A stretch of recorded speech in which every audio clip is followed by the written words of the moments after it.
देखिए, if the mass and radius of the earth both decreases by 1%, then the value of acceleration due to gravity. Means कह रहा है, अगर अर्थ का मास और अर्थ की रेडियस दोनों को 1% से डिक्रीज किया जाए तो एक्सेलरेशन ड्यू टू ग्रेविटी की वैल्यू पर क्या इफेक्ट पड़ेगा, ये आपसे पूछ रहा है।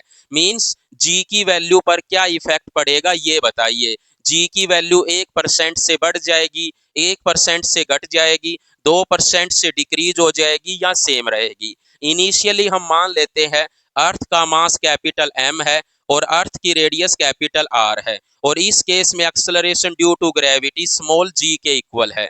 और बाद वाले केस में अर्थ का मास एम डैश मान लेते हैं, अर्थ की रेडियस आर डैश मान लेते हैं, और इस केस में acceleration due to gravity g dash के इक्वल है। सो यहाँ पर स्मॉल जी किसके इक्वल है, G M by R square. और बाद वाले केस में जो एम डैश मास होगा अर्थ का वो किसके इक्वल होगा, एम माइनस 1% ऑफ एम, क्योंकि ये खुद कह रहा है पहले जो मास था उसमें से उस मास का 1% घटा दो। सो यहाँ पर मास कितना रह जाएगा, 0.99 एम रह जाएगा। मीन्स एम डैश जो बाद में जो मास होगा अर्थ का वो 0.99 एम के इक्वल होगा। सिमिलरली आर डैश किसके इक्वल होगा, 0.99 आर के इक्वल होगा। सो जी डैश किसके इक्वल लिखा जाएगा, कैपिटल जी इंटू में 0.99 एम बटे में 0.99 आर का स्क्वायर, क्योंकि जी डैश किसके इक्वल होगा, G M dash by R dash का स्क्वायर। एम डैश की जगह ये वैल्यू रख दी, आर डैश की जगह ये वैल्यू रख दी,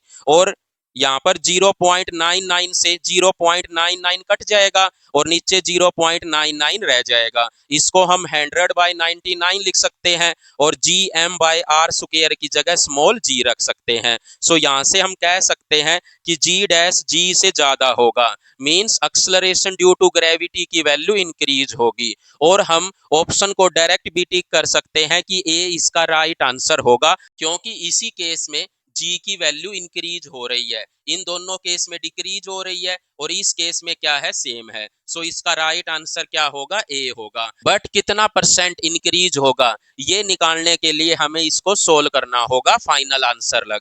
सो यहाँ पर जी डैश किसके इक्वल आएगा, 1.01 जी के इक्वल आएगा। सो यहाँ से जी डैश माइनस जी बटे जी निकाल लेंगे, कितना आएगा, 0.01 आएगा। अगर परसेंटेज इंक्रीज निकालना हो तो इसको 100 से गुणा कर देंगे और कितना आ जाएगा, 1% आ जाएगा। सो इसका राइट आंसर क्या होगा, ए होगा, कि एक्सेलरेशन ड्यू टू ग्रेविटी की वैल्यू 1% से इंक्रीज हो जाएगी।